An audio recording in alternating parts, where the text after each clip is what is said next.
My name is Isabella. I am 32 years old, and I live in a small town near the mountains of the United States. It's a quiet place with big green trees, cold winters, and kind people. For many years, my life was happy. I had a good husband and 2 lovely children. I thought nothing could go wrong, but life can change when you least expect it. I met my husband, Daniel, when I was just 20. He was 10 years older than me. Some people said the age gap was too much, but I didn't care. Daniel was kind. He worked as a carpenter and built beautiful wooden tables and chairs. His hands were strong, but his heart was soft. I felt safe with him. We got married when I turned 21. It was a small wedding in a wooden church near the lake. I wore a light blue dress, and Daniel wore a white shirt and dark pants. It was simple, but it felt special. My mother cried happy tears, and Daniel's father gave us his old house as a gift. That little house became our home. 2 years later, we had our first child, a boy named Leo. He had Daniel's dark hair and big brown eyes. He was a quiet baby who liked to listen to music. When Leo turned 2, our daughter Maya was born. She had my smile and Daniel's strong little hands. She cried a lot at night, but her laugh made everything okay. Our house was always full of noise. The children laughed, Daniel worked in his shop behind the house, and I cooked meals in our small kitchen. Every Sunday we went to the market together. Life was busy, but it was beautiful. Daniel always supported me. He said, "Isabella, you must learn about the business too. If something happens to me one day, you should know how to handle things." I listened to him. I started helping with orders, writing bills, and talking to customers. Daniel was proud of me. Then, one winter evening, everything changed. We were having dinner with some neighbors to celebrate a new order. Daniel had just finished a big job for the town school. Everyone clapped for him and raised their glasses. Daniel smiled and said, "It was a hard job, but I enjoyed it." Later that night, after everyone left, Daniel sat down on the couch. His face looked tired. He wiped sweat from his forehead and said, "I feel a little strange. Maybe I worked too hard." I brought him water, but he didn't drink it. He closed his eyes and whispered, "My chest hurts." I panicked. I called the doctor, but it was too late. Daniel's heart stopped in front of me. I screamed. I held his hands. I begged him to wake up. But Daniel was gone. The next few days were a blur. People came and went. They brought food and flowers. They said things like, "Be strong," and "He's in a better place." But I didn't feel strong. I felt like my world had ended. Leo was 9. Maya was 7. They didn't understand fully, but they knew something was wrong. Maya cried every night. Leo didn't speak much. He just sat near the window and looked outside. I stopped smiling. I stopped eating. I stayed in bed most days. My mother came to help, but even she couldn't cheer me up. One night, I heard a small voice by my bed. It was Maya. "Mom," she said softly, "please don't leave us too. We still need you." Her little hand touched mine. I looked at her. Her eyes were full of tears, but they were also full of love. Something inside me woke up that night. I sat up, held Maya close, and promised, "I'm not going anywhere. I'm right here." The next morning, I got out of bed and made breakfast. It was only toast and eggs, but it felt like a big step. Leo smiled when he saw me in the kitchen. Maya hugged me from behind. I started doing small things again. I washed clothes, cleaned the house, and helped Leo with his schoolwork. I went to Daniel's workshop. It was cold and dusty. His tools were still on the table. I touched the wooden chair he was making. A tear fell down my cheek. Then I remembered Daniel's words. You should know how to handle things. So I opened his notebook. He had written everything down, names of customers, prices, drawings. I began learning slowly. I called one customer and said, "I will try to finish your table." It wasn't easy. I made mistakes. I cried a lot, but I tried. One day, I found an envelope in Daniel's drawer. My name was written on it. I opened it with shaking hands. Inside was a letter. "Dear Isabella," it began. "If you are reading this, I am not with you anymore. Please don't cry too much. You are stronger than you think. Take care of Leo and Maya. They need you. And don't forget to take care of yourself too. Life is still beautiful. You just have to look for the light again. Love always, Daniel." I held the letter to my chest. It felt like he was still with me. His words gave me strength. After that, I worked harder. I finished the table he had started. I showed it to the customer who said, "This is perfect. Daniel would be proud." I smiled for the first time in months, but inside, I still felt lonely. I missed Daniel's voice, his smile, his laugh. I missed the way he held my hand when we walked to the lake. Some nights, I cried quietly so the children wouldn't hear. Time passed slowly. Winter turned into spring, then summer. I kept working.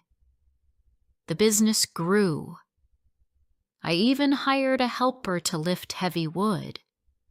People started saying, "You're doing so well, Isabella." But they didn't know how empty I felt inside. One evening, I was walking home from the market when I saw a sign on a wall. It said, "Embroidery class, every Thursday at 6 p.m. Come learn, relax, and meet others." I paused and looked at the sign for a long time. I didn't know why, but something inside me whispered, try it. Maybe I just wanted to be around people. Maybe I wanted something new. Maybe I was ready for a small change.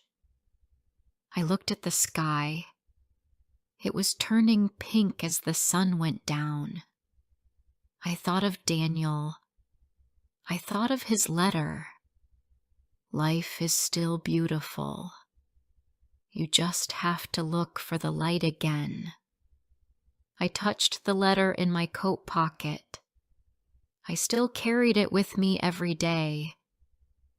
And so I decided to go to the class.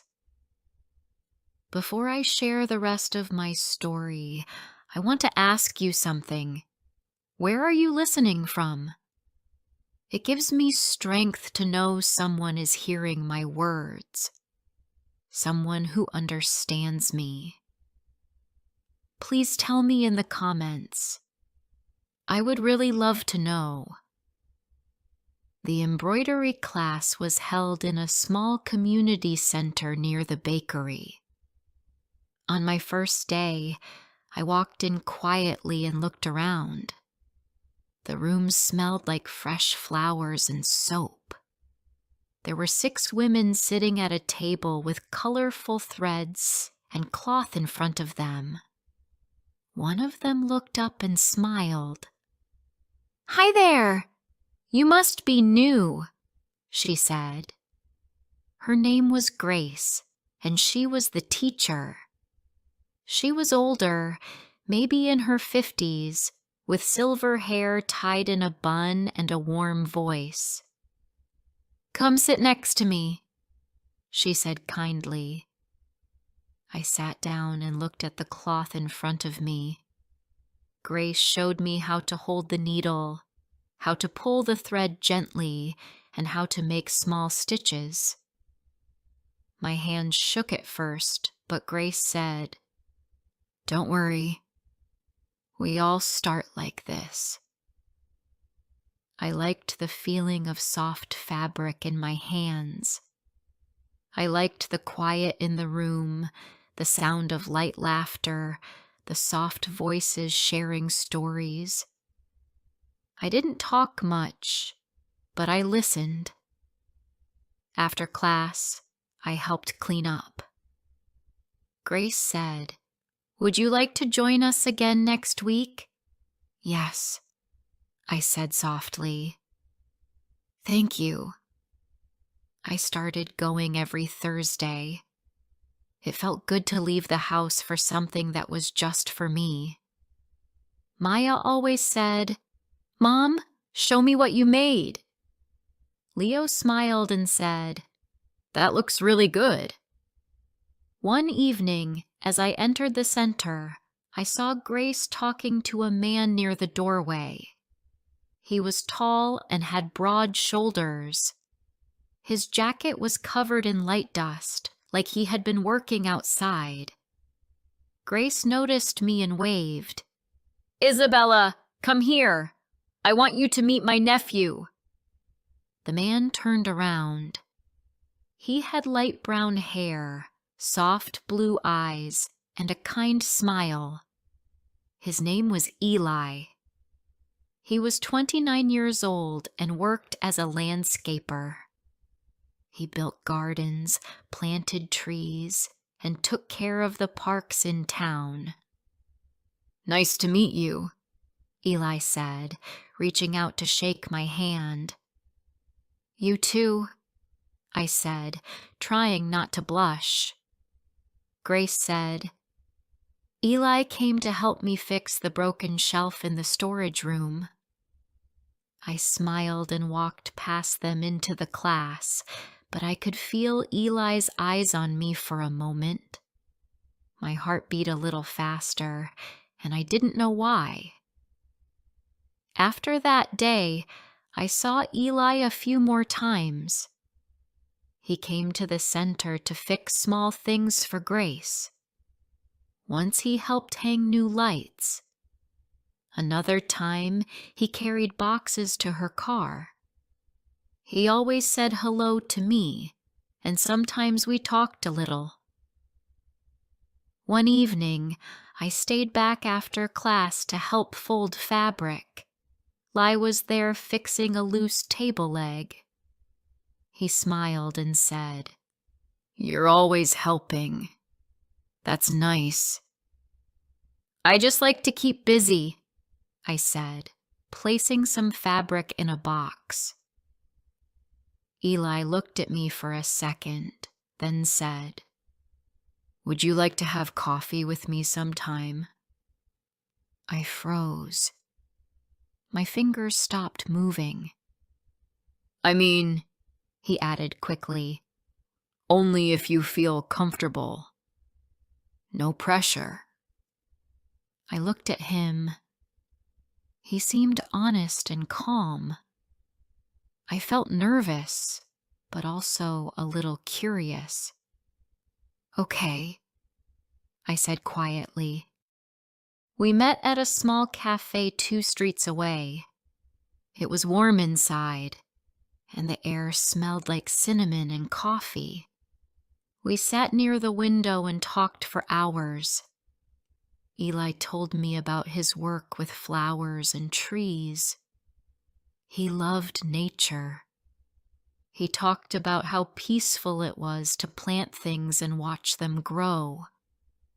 I told him about Daniel. I told him about Leo and Maya. I didn't tell everything, but enough to help him understand. He didn't interrupt me. He didn't ask too many questions. He just listened. "I know it's hard," he said. "I lost my dad when I was 15. I understand pain takes time." Something about his words touched me. We both had known loss. Maybe that's why I felt safe talking to him.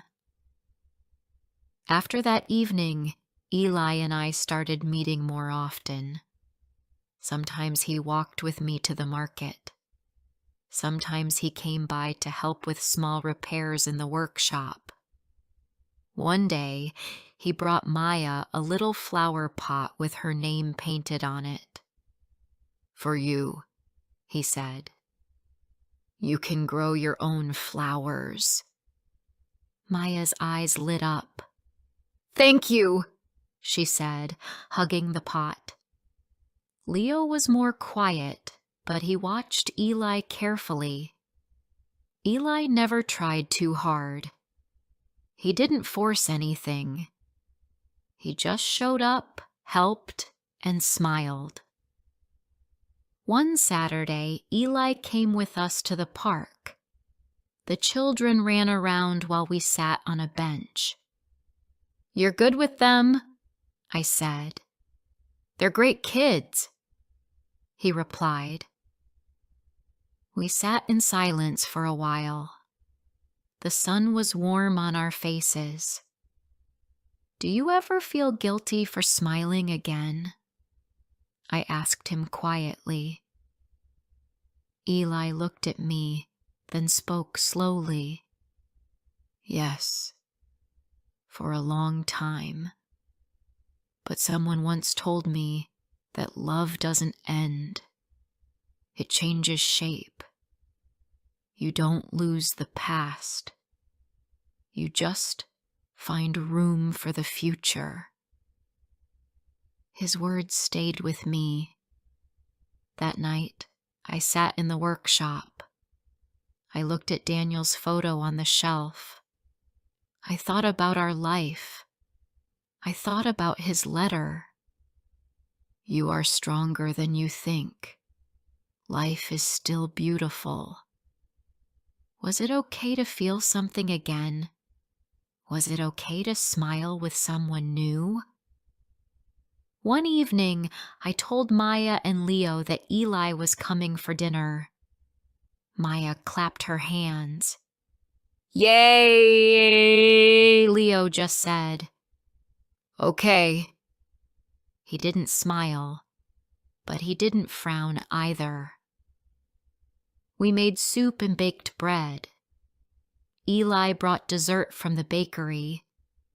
After dinner, he helped Leo fix a toy car. He taught Maya how to water the little plant in the right way. Later, after the kids went to bed, I walked Eli to the door. "Thank you for coming," I said. "I like being here," he said. "You have a beautiful family." I looked down. I don't know where this is going. I still think about Daniel every day. "You should," Eli said. "He's part of your life. I don't want to take his place. I just want to be here, if you let me." Tears filled my eyes, but I smiled. "I don't know what the future holds," I said. "Let's find out together," he replied gently. Weeks turned into months. Eli and I continued to see each other. Slowly, he became a part of our world. He helped Maya with her school project about butterflies. He played soccer with Leo in the garden. On rainy days, we stayed inside and baked cookies. We laughed, listened to music, and talked about simple things. I still had sad moments, but they became fewer. My heart, once quiet and cold, was learning to feel warm again. One afternoon, I was walking through the market with Maya. She looked up at me and said, "Mom, do you love Eli?" I stopped and looked at her small face. "I don't know," I said, "but I care about him a lot." She smiled. "I like him. He makes you smile." That evening, I sat with Leo while he was doing his homework. "Do you miss Dad?" I asked softly. Leo put down his pencil. "Yes," he said. "Every day." I took a deep breath.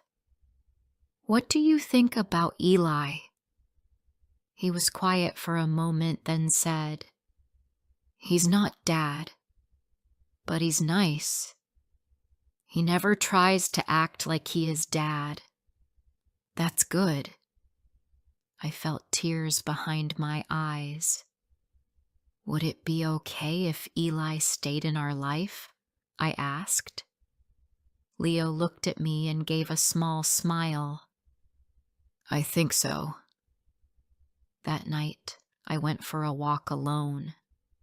The air was cool, and the sky was full of stars. I walked to the small bridge near the park where Daniel and I used to take the children when they were babies. I stood there and looked at the water moving slowly under the moonlight. I closed my eyes. "Daniel," I whispered, "I still miss you. Every single day. But I want you to know. The kids are happy again. There's someone who brings peace into our home. He isn't you, but he's gentle. He doesn't try to take your place. He respects our story, and I think you would want this for us. I hope you're proud of me." The wind touched my face softly, like a quiet answer. I stayed there a little longer, letting go of some of the pain I had held inside for years. A few weeks later, Eli came to the house with a small box in his hands. We were sitting outside in the garden, watching the children draw pictures on the ground with chalk. "I have something for you," he said. He gave me the box. Inside was a silver key on a chain. "This is the key to my house," he said. I want you to have it, not because I want to rush anything, but because I want you to know I'm here, for real, for you and the kids." I held the key in my hand. It felt heavy and light at the same time. "You don't have to move in today or next week," he said. "Just whenever you're ready." I looked at him. "What if I want you to move in with us instead?" Eli smiled. "That would make me happy." So we talked to the children again. We asked them how they felt. We asked if they were okay with Eli living with us. Maya jumped up and hugged him. Leo said, "It's okay. Just don't take my room." We laughed together. It was a good sign. A month later, Eli moved into our home. We didn't throw a big party or tell the whole town. We just took one small step after another. He brought a few of his things, a box of books, his guitar, some plants for the windowsill. The house felt a little fuller, a little warmer. Some evenings, Eli played soft songs on his guitar. Maya danced around, and Leo tapped his pencil to the rhythm. I watched them from the kitchen and felt a kind of peace I hadn't known in years. One night, Maya asked, "Will you and Eli get married?" I looked at Eli. He smiled but didn't say anything. "Maybe," I said. "One day." "But you were married to Dad," Leo said. "Yes," I replied. "And I loved him very much. But it's okay to love again." Leo thought for a second and said, "Dad would want you to be happy." I kissed the top of his head. "Yes, I think so too." I still talk to Daniel sometimes. Not out loud, but in my heart. When I walk past the lake where we used to go. When I hear a song we used to love. When I see Leo's eyes or Maya's laugh.